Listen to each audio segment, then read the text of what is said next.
Good morning, everybody. It's Dave and Bo. Bo's grooming herself because we have the big day ahead. So we're going to go out to the garden, take a look at some things. Hopefully, most of the things have survived the heat that we had last week. Last week's video was the day after we had 115-degree weather, and it went down to a nice balmy 108, then 105. And we have been fortunate enough to now drop into the low 80s, high 70s. So I was able to get out to do a little bit of yard work throughout the last couple of days. And one of the things I did finally was being able to cut the grass over here, which had gotten way out of control. But it was just so nice to get out and actually do some yard work after being cooped up for a week. We had one full week, I think it was actually 8 days of 100+ degree weather, and 100 would have been cool. There's Bo again. She's happy to be outside as well. We do have some cloud cover this morning, but unfortunately it's also holding the smoke in from some fires in our local foothills. Over here, I did prune back the Eugenia. This is a compact Eugenia. Stays right around, as we find out, about 6 feet tall. And cut back the blossoms off of the celebrity rose bush as well. The zinnia went through the heat just like a champ. I feel bad because these will probably be taken out in the next month or so, but they held up great. It's something I'll put in next year as well.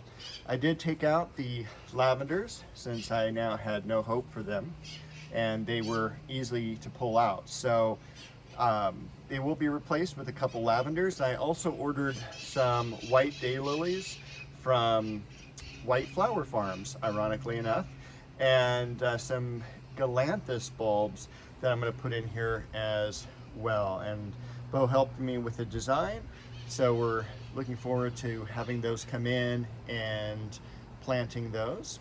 So other than that, and I'm thinking about possibly doing a clematis on that little trellis work over there, but it is southern exposure. I'm not sure if it's gonna hold up in the summer heat.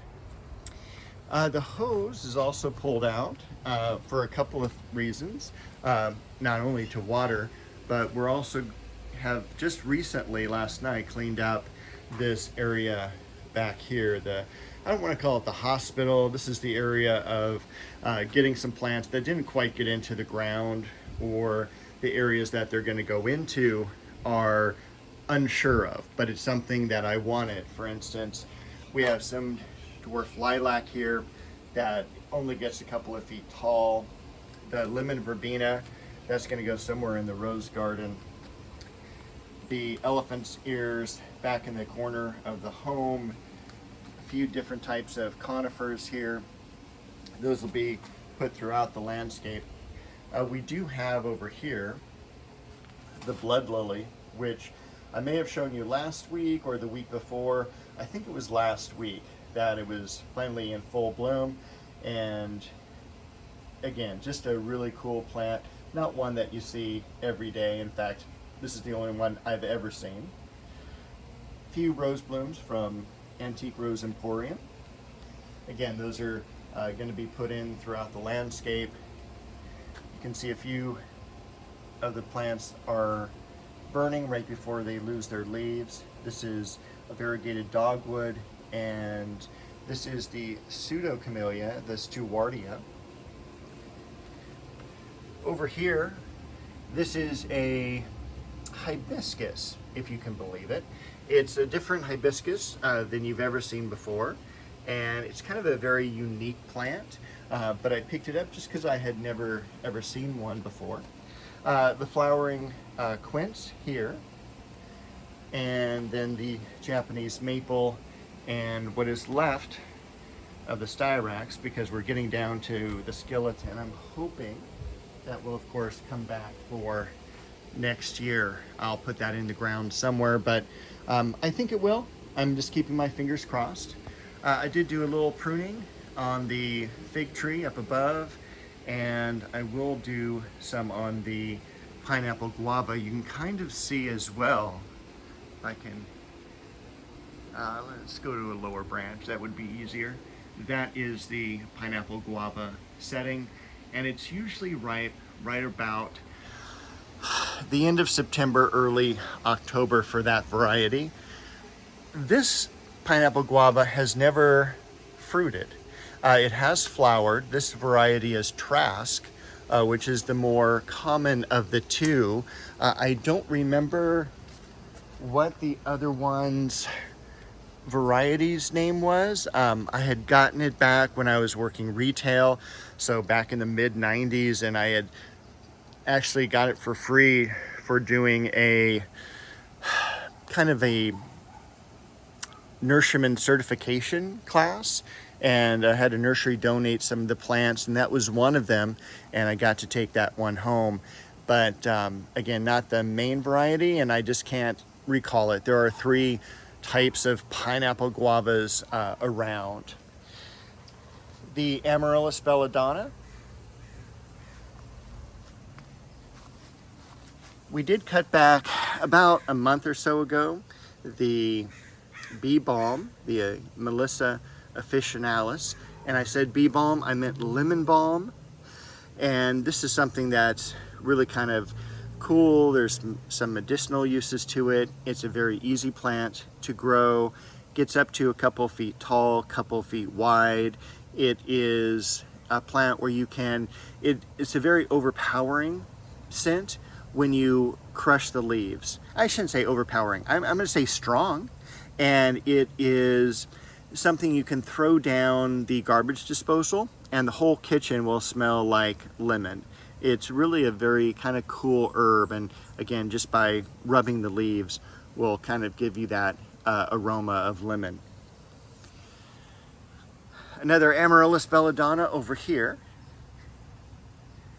And one thing I did not realize, but they do have a slight scent to them, and it's, you know, really kind of cool. It's not really jasmine or anything like that, but it's kind of a really cool, I hate to say almost Christmassy smell, but I'm sure with all the other amaryllis blooming during that time of year that they have a very similar fragrance.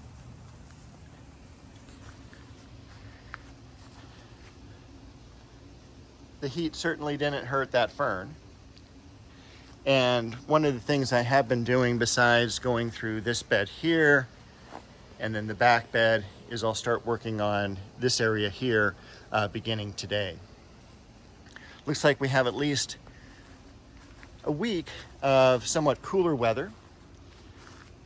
And we did have some new amaryllis blooms come up over here, which was great. The ones over here have not come up yet. Still looking for those. Just keep hoping. I'm concerned that they may have rotted out.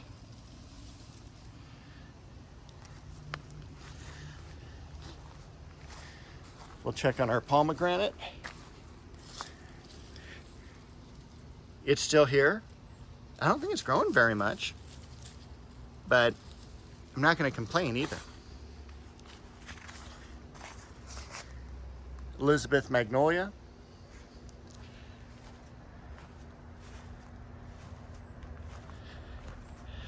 The Chiananthus during the 115-degree weather just totally wilted, and I felt horrible. It was like running out to the back of the nursery when you realized that no one had watered, and unfortunately it had been watered.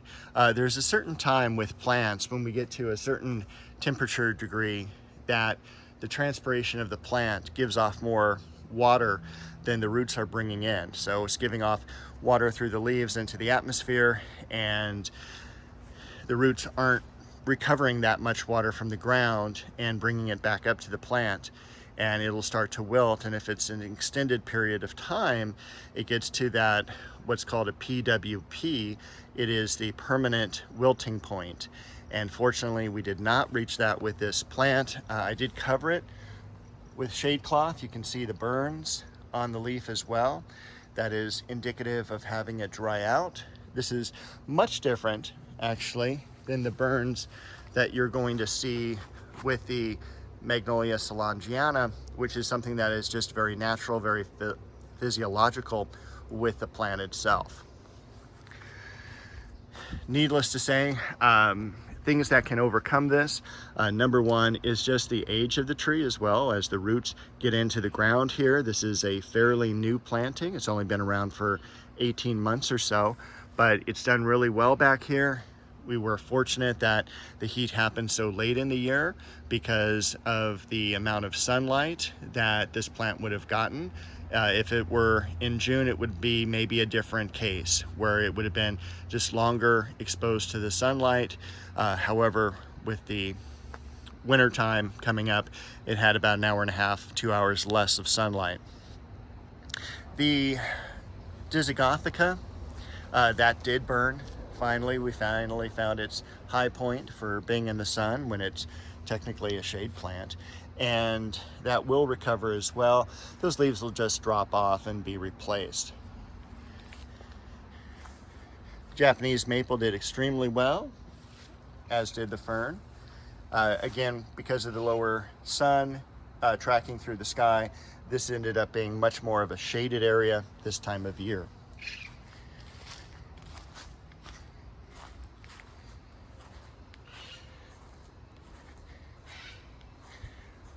Another thing that got damaged a little bit, again, just the prolonged heat. This is the dogwood here.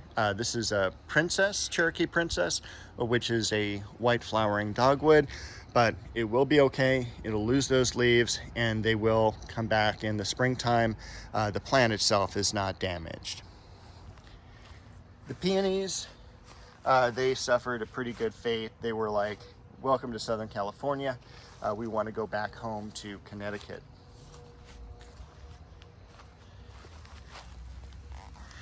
The ajuga did really well, and a lot of the other plants in the rose garden did also.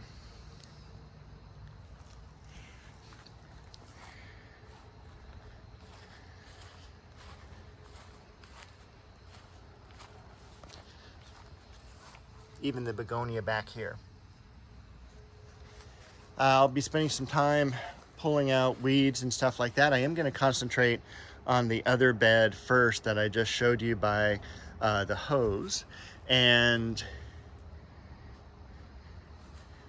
I just wish there were more hours in the day and more time where I did not have to work so I could be out here. The almond bush, again, went through the heat like a champ, and that's been really just such a surprise plant for me, one that I wasn't familiar with, and one that I'm very happy that's in the garden. The sweet pea bush, showing color, no damage from the heat either. Most of the lilies now, all cut back, all done blooming. I did order one new set of bulbs from White Flower Farm, so I'll put in another variety to add to my existing ones.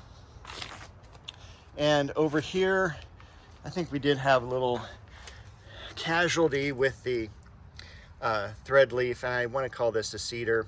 I'm not 100% sure on that, but that was one of the ones that really burned. And of course, you could definitely see the heat damage on the cherry tree. And again, this is just a really hot part of the garden. The Caprosma mirror plant did great. All the rose bushes did wonderful. The Leonotis as well, even throwing some blooms off here. I don't know if you can see those too well, but it's kind of nice to see. And the apricot tree.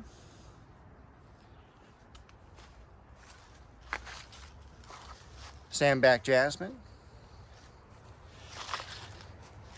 You can see the damage there on the liriope, just totally trashed. I'll probably end up cutting that one back again once we get some consistently cooler weather.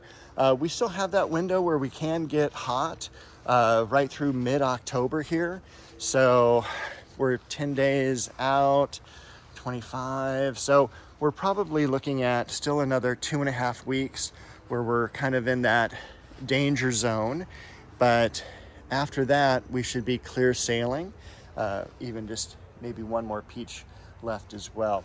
Did have a few peaches off of the peach tree. They weren't bad, they weren't fantastic, but again, it's a genetic dwarf peach, so you're not getting the perfect peaches like you would at a produce store. And something I'm really so proud of this year is that Red Dragon Japanese maple. So Iris Nata did perfect. That's where we're sitting. Again, just happy I got to go out and just even mow the yard from being inside all week. You know, it was just way too hot. And unfortunately, the last couple days, there were some foothill fires and air quality was bad. But that is where I'm going to leave you all today. I look forward to, oh, look at that off bloom. Before I go, talk about being at the wrong time of year. All right. I think that's where I'll end today. I'll see you all next week, hopefully with some garden improvements.